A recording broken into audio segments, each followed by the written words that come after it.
အားလုံးပဲမင်္ဂလာပါမိုင်အိန္ဒိယနေပြီးတော့ကြိုဆိုပါတယ်ဒီနေ့မှာတော့ကျွန်တော် micro one မှာရှိတဲ့ဒီ micro one နဲ့ကျွန်တော်တို့အထုံးစင်းရဲကိုကျွန်တော်ရိုက်ပြပေးသွားမှာဖြစ်ပါတယ်ပထမအောင်ဆုံးကျွန်တော်တို့ word တွေဝင်လိုက်မယ်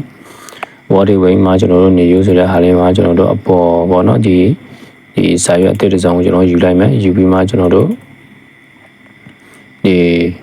margin set တိုင်းမှာပေါ့နော် margin set တိုင်းမှာဆိုကျွန်တော်တို့ဒီ review ဖုန်းလေးမှာကျွန်တော်တို့ layout ဆိုတဲ့ဟာလေးရှိတယ် layout လေးဝင်လိုက်မယ်ပြီးမှကျွန်တော် margin လေးမှာ narrow ဆိုတဲ့ဟာလေးကိုဝင်လိုက်မယ်ပေါ့နော် narrow ဆိုတာကျွန်တော်တို့အထုံးစရာတို့ဘာတို့ကိုရိုက်တာများပါတယ်ပေါ့နော် narrow ဆိုတာပေါ် 0.5 လက်မှာအောက် 0.5 လက်မှာဘင်ညာ 0.5 လက်မှာပေါ့နော်အဲ့ဒါလေးကျွန်တော်ယူလိုက်မယ်ယူပြီးမှကျွန်တော် orientation ကိုကျွန်တော် landscape ယူလိုက်မယ်ပေါ့နော် landscape ဆိုတာကျွန်တော်အလျားလိုက်ရိုက်တဲ့စာရွက်ပြောတာပါကျွန်တော်အထုံးစင်းကိုလည်းချိုးလိုက်မယ်ကျွန်တော်အထုံးစင်းမှာကျွန်တော်တို့ဒီနားမှာကျွန်တော်တို့ဒီအထုံးစင်းကဒီအလျားလိုက်ရိုက်ထားတဲ့စာရွက်ပေါ့နော်ဒီအတောင်လိုက်မဟုတ်ပါဘူးအရာရတဲ့စာရွက်ဖြစ်တဲ့အတွက်ကျွန်တော်တို့ landscape ရွေးတာပေါ့နော်အဲဒီတိုင်းပဲကျွန်တော်တို့အရာရိုက်မှာဆိုတော့ကျွန်တော်တို့ landscape ရွေးလိုက်တယ်ပြီးတော့ site ကိုကြာတော့ကျွန်တော်တို့ဒီ legend လေးကိုကျွန်တော်ရွေးလိုက်တယ်ပေါ့နော် legend လေးကိုရွေးလိုက်မယ်ပြီးမှကျွန်တော်တို့ဒီ home ကိုသွားပြီးတော့မှကျွန်တော်တို့ဒီ calibrate body ကိုကျွန်တော်တို့ဒီပေါ့နော်ဒီပြည်ထောင်စုဖောင်းရွေးမှာဆိုတော့ကျွန်တော်တို့ဒီပြီးဆိုတဲ့အားလေးကိုနှိပ်လိုက်မယ်နှိပ်ပြီးမှကျွန်တော်ပြည်ထောင်စု numbers ပြီးပေါ်လာတဲ့အားလေးကျွန်တော် enter ဝင်ပြီးတော့ပြည်ထောင်စုဖောင်းဆက်ရွေးလိုက်ရင်ပေါ့နော်ပြီးတော့မှကျွန်တော်တို့စာရိုက်မှာတော့ကျွန်တော်တို့ဒီမှာဒီဟာလေးတွေမှာကျွန်တော်တို့ဒီကောလေးတွေမှာအပေါ်မှာရှိတဲ့စာလေးတွေကိုကျွန်တော်မရိုက်ပြပေးတော့ဘူးအောက်မှာရှိတဲ့ဇေယျအကွက်မှာစာတွေနဲ့ဇေယျအကွက်တွေကိုကျွန်တော်လုပ်ပြပေးတော့ဖြစ်ပါတယ်အပေါ်မှာရှိတဲ့စာတွေကတော့ဟောပေါ့နော်ဒီပါဆိုရင်စာရိုက်တိုင်းတော့ဟိုသုံးလို့ရတဲ့ပုံစံမျိုးပါဒီကောင်တွေကတိတ်မခက်ပါဘူးဒါပေမဲ့ဒီဟာလေးလို့ရိုက်ပြနေမယ်ဆိုကျွန်တော်ကြာမှာဆိုလို့ကျွန်တော်ဒီဟာလေးကိုရှင်းလာခဲ့ပါတယ်အဲဒါဆိုကျွန်တော်တို့ဒီကောင်လေးကိုဒီဇေယျကွက်ယူရမှာပေါ့နော်ဇေယျကွက်ယူရမယ်ဆိုကျွန်တော်တို့ဒီ answer လေးကိုတွားမယ် answer လေးမှာတွားပြီးမှကျွန်တော်တို့ table ကိုဝင်လိုက်မယ် table ဝင်မှကျွန်တော်တို့ဒီအောက်မှာဒီ insert table မှာကျွန်တော်တို့ယူရမယ် column နဲ့ row ကိုပြထားတယ်ပေါ့နော်ကျွန်တော်တို့ column ကဘယ်နှချောင်းသွားမလဲ row ကဘယ်နှချောင်းသွားမလဲပေါ့နော်ဒီအထုံးစင်းမှာတော့ကျွန်တော်တို့ column ကကြာတော့ဟောပေါ့နော် column ကကြာတော့12ခုပါတယ်ပေါ့နော် row ကလည်း row ကကြာ9ခုလောက်ပါတယ်ပေါ့နော်ဒါပေမဲ့ကျွန်တော်ကဒီဟာလေးကိုမရွေးတော့ဘူးကျွန်တော်တို့ဒီတိုင်းသွားမယ်အဲ့ဒါကိုကျွန်တော်တို့ခဏလေးဒီညာလေးမှာကျွန်တော်တို့9ဒီမှာ73ဒီမှာ9ဆိုပြီးရွေးပြီးတော့ကျွန်တော် okay လေးနှိပ်ရဒီတိုင်းမှာဇေယျကွက်ကအထုံးပုံဇေယျကွက်လေးလာပါဒါပေမဲ့ကျွန်တော်ဒီဟာလေးမရွေးတော့ဘူးကျွန်တော်ဒီတိုင်းပြီးအောက်ကိုချပြီးတော့မှရွေးမနေတော့ဘူးကျွန်တော်ဒီတိုင်းလေးပဲဒီတိုင်းလေးပဲရှားလိုက်မယ်ရှားပြီးမှကျွန်တော်တို့ဒီဟာလေးကိုရှင်းလိုက်ပေါ့နော် okay အဲ့ဒါဆိုကျွန်တော်ဒီနားလေးမှာစာရိုက်မယ်ပေါ့နော်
ကျွန်တော်တို့ရှယ်လောက်ဝင်ကြည့်လိုက်မယ်ကျွန်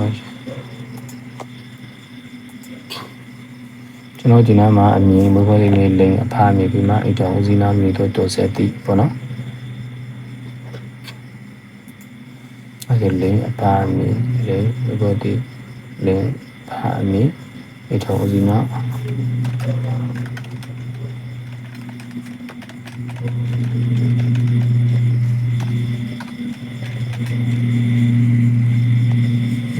မြင်လို့တော်ဆက်တိဒီမှာကျွန်တော်တို့ဒီနားမှာလောက်ကန်ပေါ့နော် လောက်ကန်โอเคအဲ့ဒါဆိုရင်ကျွန်တော်တို့ဒီကောင်လေးတွေကိုโอเคအဲ့ဒါဆိုရင်ကျွန်တော်တို့ဒီကောင်လေးတွေကိုဟောပေါ့နော်အကုန်လုံးရိုက်ပြီးဆိုတော့ကျွန်တော်တို့ဒီကောင်လေးတွေကိုပြန်ပြီးတော့မှဟောပေါ့နော်ပြန်ပြီးတော့မှစီးလိုက်မယ်ဒီကောင်လေးတွေကိုစီးမယ်ဆိုရင်ကျွန်တော်တို့ဒီကာစာလေးမှာပေါ့နော်ဒီကော်လင်ရှိတဲ့ဒီမြားကြောင်းလေးတွေကိုတီရှာပြီးတော့မှကျွန်တော်တို့ဒီမြားကောနှစ်ဖက်ပေါ်တဲ့အချိန်မှာကျွန်တော်တို့ပေဖက်လေးကိုဟောပေါ့နော်ဒီတိုင်းတာရလေးဟောပေါ့နော်ဆွေးလိုက်ယူပါပဲကျွန်တော်ဒီဘက်ဆွေးလိုက်မယ်ပေါ့နော်အဲ့လိုမျိုးဆွေးလိုက်မယ်ဒီဘက်ကိုတာရဆွေးလိုက်မယ်ဒီဘက်ဆွေးလိုက်ပေါ့နော်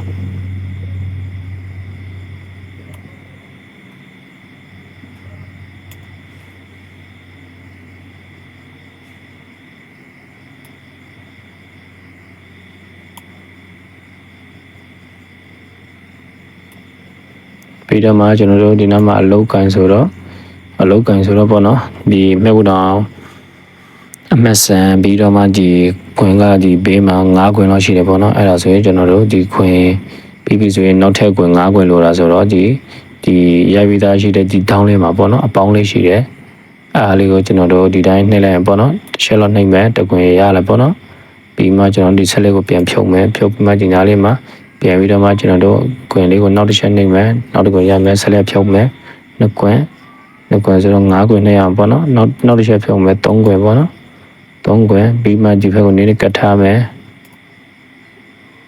နည်းနည်းကတ်ထားပေါ့နော်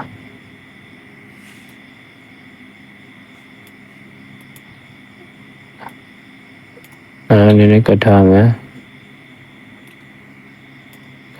ပြီးမှအပေါ်မှာရှိတာဒီဟောဘောနော် plus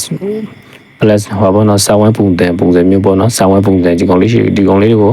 နောက်ချက်နှိပ်လိုက်မယ်အဲ့ဒါဆို4ခွင်ကိုမရသေးဘူးနောက်ချက်နှိပ်မယ်9ခွင်အဲ့ဆိုရင်အလုတ်ကန်နောက်မှာ9ခွင်ရှိတယ်ဆက်ရှိုးကြည့်လိုက်မယ်9ခွင်ရှိလားဒီနားမှာ9ခွင်ရှိလားဆိုတော့အလုတ်ကန်ပြီးမှ1ခွင်2ခွင်3ခွင်5ခွင်โอเค5ခွင်အဲ့ဒါကိုကျွန်တော်တို့ကပြန်ပြီးတော့မှဘောနော်ပြန်ပြီးတော့မှရှေ့လိုက်ရပေါ့နော်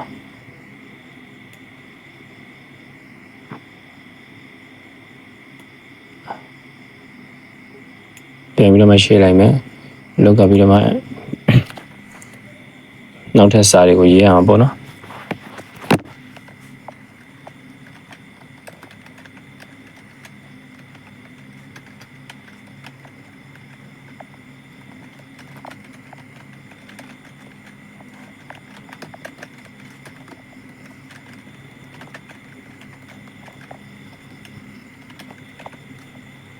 အဲ့ဒါမှဆန်ပြီးတော့မှညမှာ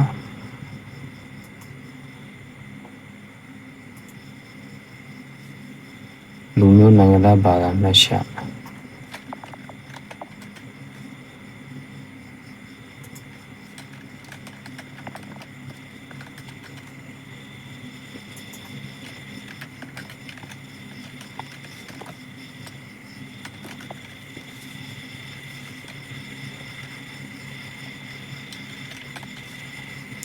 ဒါဘာသာပေါ့နော်ဘာသာကြီးမှာကျွန်တော်တို့ဒီနားမှာမှတ်ရှာပေါ့နော်မှတ်ရှာโอเคအဲ့ဒါဆိုရင်ကျွန်တော်တို့ဒီနေ့မှာကရုံးစာရိုက်လို့ပြီးပြီဆိုတော့မှကျွန်တော်တို့ဒီနားလေးမှာဒီမွေးဖွားဒီလင်တွေပါတွေဟိုမှာဒီဟိုပါပေါ့နော်ဒီကော်လင်တွေပါတွေယူရမှာဆိုတော့ပထမဆုံးဒီကောင်လေးတွေကိုကျွန်တော်တို့ဆက်လက်မှတ်လိုက်ပေါ့နော်ဆက်လက်မှတ်လို့ဆိုကျွန်တော်တပက်ကလေးနဲ့ချက်နှိပ်ပြီးတော့မှအကုန်လုံးကိုဆွဲယူလိုက်တာပေါ့နော်အကုန်လုံးဆွဲယူပြီးတော့မှဒီပေါ်မှာ table 2ဆိုတဲ့ဟာလေးမှာ table design နဲ့ table layout ရှိပါတယ်အဲ့ဒါဆိုကျွန်တော်ဒီနား table layout လေးကိုနှိပ်မယ်နှိပ်ပြီးတော့မှဒီနားမှာဒီညာဘက်ဆက်မှာ alignment ဆိုတဲ့ဟာလေးရှိတယ်ပေါ့နော် alignment ဆိုတဲ့ဟာလေးမှာအပေါ်မှာရှိတဲ့ set လေးကိုနှိပ်မယ်နှိပ်ပြီးဆိုကျွန်တော်စာလေးကဟောပေါ့နော်ညီညာဖြစ်သွားပြီပေါ့နော်ညာဖြစ်သွားပြီဆိုရင်ကျွန်တော်တို့ဒီကောင်လေးတွေကိုဟောပေါ့နော်ဒီမွေးဖွားတီတို့လိန်တို့ကိုကျွန်တော် table ဆွဲရမှာဆိုတော့ကျွန်တော်တို့ဒီကောင်လေးတွေကို table ဆွဲမယ်ဆိုရင်ကျွန်တော်တို့ဒီမှာဒီမွေးဖွားတီမှာကျွန်တော်တို့ column က3ခုပေါ့နော် column က3ခုကျွန်တော်တို့ဒီ row ကကြတော့ဘယ်တစ်ခုလဲဆိုတော့ ကော်လန်ကဒီတစ်ခုနှစ်ခုသုံးခုရှိတယ်ရိုးကကြတော့တရိုးနှစ်ရိုးသုံးရိုးလေးရိုးငါးရိုး၆ရိုး9ရိုး10ရိုး9ရိုး10ရိုးရှိတယ်ပေါ့နော်ဒီရိုးကကြ10ရိုးရှိတယ်ကော်လန်က3ခုရှိတယ်ပေါ့နော်အဲဒါဆိုကျွန်တော်တို့ပထမအောင်ဆုံးကော်လန်ကိုကျွန်တော်တို့ဒီ10ခုဖြစ်အောင်လုပ်ရအောင်ပေါ့နော်10ခုဖြစ်အောင်လုပ်မယ်10ခုဖြစ်အောင်လုပ်မယ်ဆိုကျွန်တော်တို့ဒီနားလေးကိုဒီဟာပေါ့ဒီ10ခုမဖြစ်ဘူးသေးဘူးเนาะ10ခုမဖြစ်ဘူးဆိုကျွန်တော်တို့ဒီနားလေးမှာဘယ်လိုရှိလဲဒီနား2ရိုးလာမယ်ဆိုတော့ဒီမှာ1 2 3 4 5ဆိုတော့ဒီမှာကပိုင်းမှာဆိုတော့ဒီမှာ2ရိုးရှိမှာပေါ့နော်အမှမွေးဖွားဒီမှာကျွန်တော်တို့ဒီဘက်က2ရိုးသွားမယ်အဲ့ပါဆိုဒီနားမှာ5ခုဆိုတော့နောက်ထပ်3ခုလိုတယ်ပေါ့နော်3ခုလိုတယ်ဆိုရင်ကျွန်တော်ဒီနားလေးမှာတောင်းလေးမှာအပေါင်းဒီအဝိုင်းလေးရှိတယ်ပေါ့နော်အဝိုင်းလေးကိုချက်လိုက်နှိမ့်မယ်2ရိုးဆင်းရပေါ့နော်နောက်တစ်ချောင်းချက်လိုက်နှိမ့်မယ်နောက်2ရိုးဆင်းမယ်နောက်တော့2ရိုးပဲရှိသေးတယ်ဒါမှနောက်ထပ်2ရိုးလိုသေးတယ်နောက်2ရိုးလိုမယ်ဆိုရင်ကျွန်တော်တို့ကဒီတိုင်းဆိုရင်အောက်ကိုကြားသွားလိမ့်မယ်အဲဒါကြောင့်ပြန်ပြီးတော့မှကျုံလိုက်ပေါ့နော်ဒီကောင်လေးကိုပြန်ပြီးတော့မှကျုံလိုက်မယ်ကျုံပြီးမှနောက်ထပ်2ရိုးဆင်းရပေါ့နော်โอเคအဲဒါဆိုရင်အဲဒါဆိုကျွန်တော်တို့ဒီဟောပေါ့နော်ဒီ10ရိုးဖြစ်သွားပြီ2ရိုး2ရိုး3ရိုး4ရိုး5ရိုး6ရိုး9ရိုး10ရိုးပေါ့နော်ဒီမှာမွေးဖွားဒီမှာ2ရိုးဆိုတော့10ရိုးပေါ့နော်โอเคအဲ့ဒါဆိုရင်ကျွန်တော်မွေးဖွားဒီကို select လုပ်လိုက်မယ် select လုပ်ပြီးမှကျွန်တော်တို့ဒီ select လုပ်လိုက်တော့ကျွန်တော်ကဒီ coin တ coin လေးပဲလုပ်တာပေါ့နော်ဒီ coin တွေနဲ့မဆိုင်ဘူးဆိုတော့မွေးဖွားဒီကို select လုပ်ပြီးတော့မှကျွန်တော်တို့ဒီ table layout ထဲမှာရှိတဲ့ဒီ spine cell လေးကိုနှိပ်မယ်နှိပ်ပြီးတော့မှကျွန်တော်တို့ဒီ coin လေးပေါ့နော်အောက်မှာရှိတဲ့ coin ဘာမှမပါဘူးဒီ coin ပဲလုံးမှာဆိုတော့ကျွန်တော်တို့ဒီ coin မှာ column ကကျွန်တော်တို့တစ်ခုပေါ့နော် column တစ်ခုဒီ row ကကြတော့2 row ပေါ့နော်ဒီနားလေးကပိုင်းမှာဆိုတော့ကျွန်တော်တို့2 row ပေါ့နော်ဒီအောက်နဲ့မဆိုင်ဘူးเนาะအပေါ်မှာဒီတကွင်လေးပဲဆိုတော့ column ကကြတော့ကျွန်တော်တို့ဒီနားရှိတဲ့တစ်ခုပဲ row ကကြတော့2ခုဆိုတော့ဒီနားမှာ column ကိုတစ်ခုရေးမယ်ဒီ row ကိုကြတော့ကျွန်တော်တို့က2ခုဆိုတော့2ခုဆိုပြီးမှတ်လိုက်မယ်2ခုအဲ့ဒါဆိုကျွန်တော်တို့ okay လို့နှိပ်လိုက်မယ် okay အဲ့ဒါဆိုရင်ဟိုပေါ့နော်ဒီ2 row ဖြစ်သွားပြီပေါ့နော်2 row ဖြစ်သွားပြီ column တစ်ခုဒီလီမာလည်းအဲ့လိုပါပဲဒီလီမာလည်းအဲ့လိုပဲဒီကောင်လေးကို select မဲ့ပြီးတော့မှကျွန်တော်တို့ဒီ spine cell ကိုတွားလိုက်မယ် spine cell တွားပြီးမှဒီမှာ column ကတစ်ခုပေါ့နော် column တစ်ခု row ကကြတော့ကျွန်တော်တို့2ခုပေါ့နော်2ခုဆိုရင်ကျွန်တော်နှိပ်ရေးမယ်ပြီးမှ okay လေးနှိပ်လိုက်မယ်အဲ့ဒါဆိုရင်အဆင်ပြေသွားပြီပေါ့နော်အဆင်ပြေသွားပြီဆိုရင်ဒီမှတ်ဖို့လည်းမှတ်စင်မှာဆိုရဲအဲ့လိုပဲမှတ်ဖို့လည်းမှတ်စင်မှာကျွန်တော်တို့ဒီ column ကကြတော့တစ်ခုပေါ့နော် row ကကြတော့ကျွန်တော်တို့2ခုပေါ့နော်ဒီဟာလေးတွေပဲဒီ row လေးတွေမဆိုင်ဘူးကျွန်တော်ဒီ coin တွေမှာ row က2ခု column တစ်ခုဒီဟာလေးတွေမဆိုင်ဘူးဒီ row တွေကိုမလုပ်သေးဘူးပေါ့နော်ကျွန်တော်တို့အဲ့ဒါဆိုရင်ကျွန်တော်တို့ column ကတစ်ခု row က2ခုပေါ့နော်ဒီဟာမှာအဲ့ဒါဆိုရင် column 2ခု row ကတစ်ခုဆို spine ဆက်သွားမယ် column ကတစ်ခုပေါ့နော် row က2ခုဆိုတော့ဒါလေးကိုနှိပ်ရေးမယ်ပြီးမှ okay လေးနှိပ်လိုက်မယ် okay အဲ့ဒါဆိုရင်ကျွန်တော်တို့ပေါ့နော်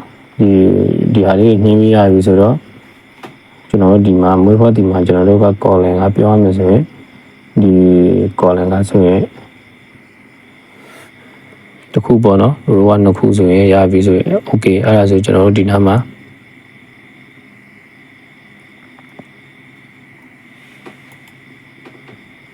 ဒီနားမှာပေါ့နော်ကျွန်တော်တို့ဒီဝေဖွားဒီမှာကျွန်တော်တို့ column 3ခုလောက်မှာပေါ့နော်ကျွန်တော်တို့မေးဖွားဒီမှာ column 3ခုလောက်ရမယ် column 3ခုလောက်ရမယ်ဆိုရင်ကျွန်တော်ဒီနားလေးမှာကာစာလေးနဲ့ကျွန်တော် select လုပ်လိုက်မယ် select လုပ်ပြီးမှပေါ့နော်ဒီ spine cell မှာတွားလိုက်မယ် spine cell ကိုတွားပြီးတော့မှကျွန်တော်တို့ဒီ column ကကြတော့ကျွန်တော်တစ်ခုလေးပေါ့နော်ခဏလေးကျွန်တော်တို့ဒီနားလေးမှာပေါ့နော်ဒီနားလေးမှာကျွန်တော်တို့ column အကြတော့ကျွန်တော်တို့3ခုပေါ့နော်ဒီနားမှာ3ခုရှာမယ်3ခုရှာမယ်ပေါ့နော်ဒီဘာလို့ဆိုတော့ရဲလာခုနေဆိုတော့3ခုပေါ့နော်ဒီ column 3ခုလုံးမယ်ဒီ row ကကြတော့ကျွန်တော်9ခုပေါ့နော်ဒီမှာတရိုးမပါဘူးဆိုရင်ဒီမှာတစ်ခုဆိုရင်ဒီမှာ10ခုအောက်က10ခုပေါ့နော်အဲ့ဒါဆို spine ဆက်သွားမယ် ကော်လန်ကိုကျွန်တော်3ရေးလိုက်မယ်3ရေးပြီးမှအောက်မှာ row မှာ6ဆိုမဲ့တယ် okay နှိပ်လိုက်မယ်ကွက်တီပဲเนาะအဲ့ဒါဆိုရင်ဒီဟာလေးမှန်ပြီကျွန်တော် link ကိုတွားလိုက်မယ် link ကိုတွားပြီးမှကျွန်တော် select တော့မယ် select နှိပ်လိုက်မယ် select နှိပ်ပြီးမှကျွန်တော်တို့အဲ့လို spine ကိုတွားမယ် spine ကိုတွားပြီးမှကျွန်တော်တို့ column က2ခုပေါ်လာဒီမှာကျတော့ဒီ link မှာကျတော့ကြာမှ2ခုဆိုတော့ကျွန်တော်တို့ column 2ခု row ကကျတော့9ခုဆိုတော့ဘာမှလုပ်စားမလို့ okay အဲ့ဆိုဒီတိုင်းလုပ်လို့ပြီးပေါ့နော်ဒီဟာလေးအမှပုဒ်မှာဆိုရင်ကျွန်တော်တို့မြောက်ပြမျက်စင်မှာကျတော့ဒီမြို့နယ်နိုင်ငံသားနိုင်ငံခြားသားဆိုတော့3မျိုးပေါ့နော်3မျိုးဆိုတော့ column က3မျိုးပေါ့နော် column က3မျိုးဒီမှာကျွန်တော်တို့ဒီမှာမြို့နယ်နိုင်ငံသားနိုင်ငံခြားသားဆိုတော့3မျိုးပေါ့နော်3မျိုးဆိုတော့3 column 3ခုပေါ့နော် column 3ခုcolumn 3ခုအဲ့ဒါလည်းအဲ့လိုပဲ column က3ခု column 3ခု row ကကျတော့9ခုပေါ့နော် select လုပ်လိုက်မယ် select လုပ်ပြီးတော့မှကျွန်တော်တို့ spine ဆက်သွားမယ်ပြီးမှ column ကို3ခုနှိပ်မယ်ပြီးတော့ row ကိုကျတော့9ခုဆိုတော့မှန်တယ် okay နှိပ်လိုက်မယ်ပေါ့နော် okay အဲ့ဒါဆိုဒီနားလေးမှာကျွန်တော်တို့စာရိုက်မယ်ပေါ့နော်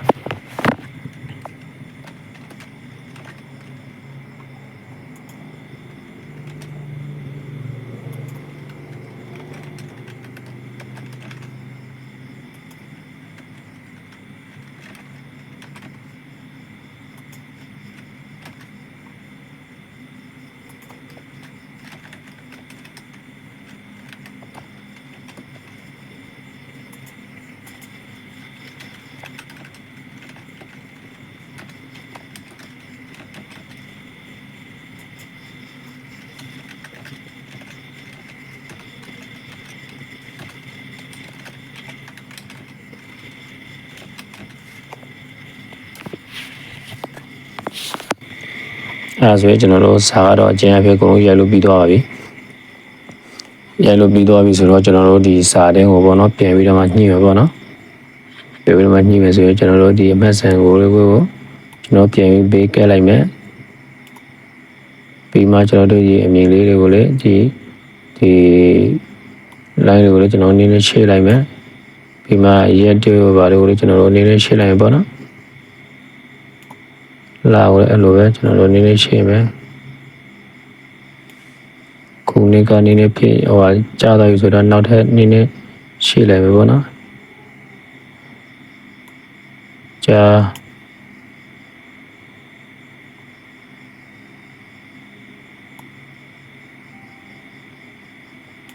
okay မှာဖာမီကိုနည်းနည်းရှင်းမယ်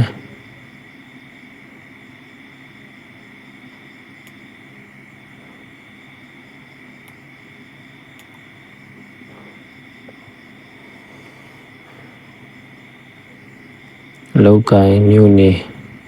ကိုနည်းနည်းရှင်းမယ်မြို့နေ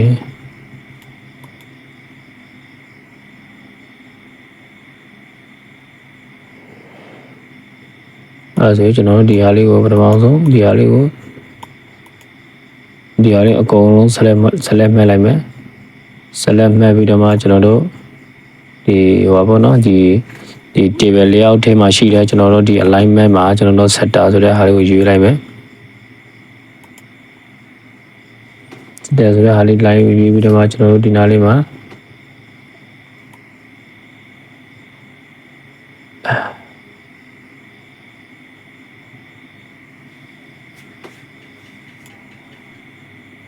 ဒီကောင်လေးကိုပေါ့နော်ဒီကောင်လေးကို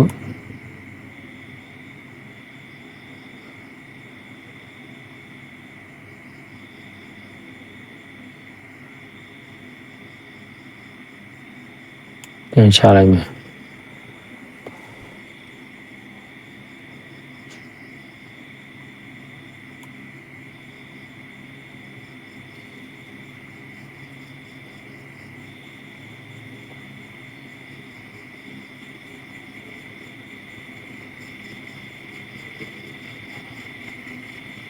Okay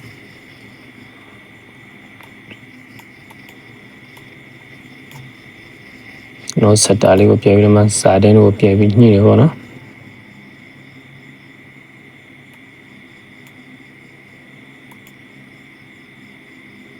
အခုကျွန်တော်တို့ဒီရိုက်ထားတဲ့ idol စင်းကိုပေါ့နော်ဒီကြည့်ရှင်နေဆိုရင်အပြည့်စုံကြည့်ရှင်နေဆိုရင်ကျွန်တော်တို့ဒီနည်းနည်းချုံကြည့်လိုက်ရပေါ့နော်ချုံကြည့်ပြီးမှကျွန်တော်တို့ ဒီအပေါ်မှာရှိတဲ့ဒီဖိုင်ဆိုတဲ့ဟာလေးရှိတယ်ပေါ့နော်ဒီ home page နာဖိုင်ဆိုတဲ့ဟာလေးရှိတယ်အကောင်လေးကျွန်တော်နှိပ်လိုက်မယ်နှိပ်ပြီးတော့မှကျွန်တော်တို့ဒီ print ဆိုတဲ့ဟာလေးရှိတယ် print ဆိုတဲ့ဟာလေးကိုကျွန်တော်တို့နှိပ်လိုက်ရင်ပေါ့နော် print ဆိုတဲ့ဟာလေးနှိပ်လိုက်မယ်ဆိုကျွန်တော်တို့ရဲ့အထုပ်စင်းကိုကျွန်တော်တို့ဒီကနေပြီးကြည့်လို့ရတယ်ပေါ့နော်ဒီအပြည့်စုံကိုပေါ့နော်ဒီကျွန်တော်စာရွက် site ကကြတော့ဒီဘက်မှာပေါ်မှာရှိတယ်အောက်မှာရှိသေးတယ်ပေါ့နော်စာလေးတွေရိုက်လို့ရသေးတယ်ပေါ့နော်ပြီးတော့ကျွန်တော်စာရွက်ကပြောရမယ်ဆိုရင်အောက်ကိုဆင်းလို့ရသေးတယ်ပေါ့နော်ပေါ်မှာစာတွေပါတယ်လေးရိုက်လို့ရသေးတယ်ပေါ်မှာစာရိုက်တဲ့ပုံစံမျိုးကျွန်တော်ပြခဲ့ပြီးအဲ့မှာရိုက်လို့ရတယ်ပေါ့နော်ကျွန်တော်ကတော့ဒီဇာတ်ကိုပဲကျွန်တော်ရိုက်ပြပေးသွားတာပါခြေကတော့ပေါ်မှာရိုက်လို့ရတယ်ဒီဇာတ်ကိုတော့အောက်ကိုချလို့ရတယ်ပေါ့နော်ပြီးတော့ကျွန်တော်တို့ဒီခွင်တွေမှာလည်းကျွန်တော်နည်းနည်းဟိုပါပေါ့နော်ထက်ကျုံလေးကျုံရသေးတယ်ပေါ့နော်ကျုပ်ပြီးတော့မှကျွန်တော်တို့ဒီအပေါ်မှာရှိတဲ့စာလေးနဲ့ညှိပြီးတော့မှကျွန်တော်တို့ဟိုအဖြစ်လုပ်ရပြီပေါ့နော်အခုကတော့ကျွန်တော်ကဒီဇာတ်ကိုပဲကျွန်တော်ကရိုက်ပြပေးသွားဖြစ်တဲ့အကြောင်းကျွန်တော်ကတော့ဒီဟောပေါ့ရှင်းရှင်းလေးပဲကျွန်တော်ရိုက်ပြလိုက်တာပါ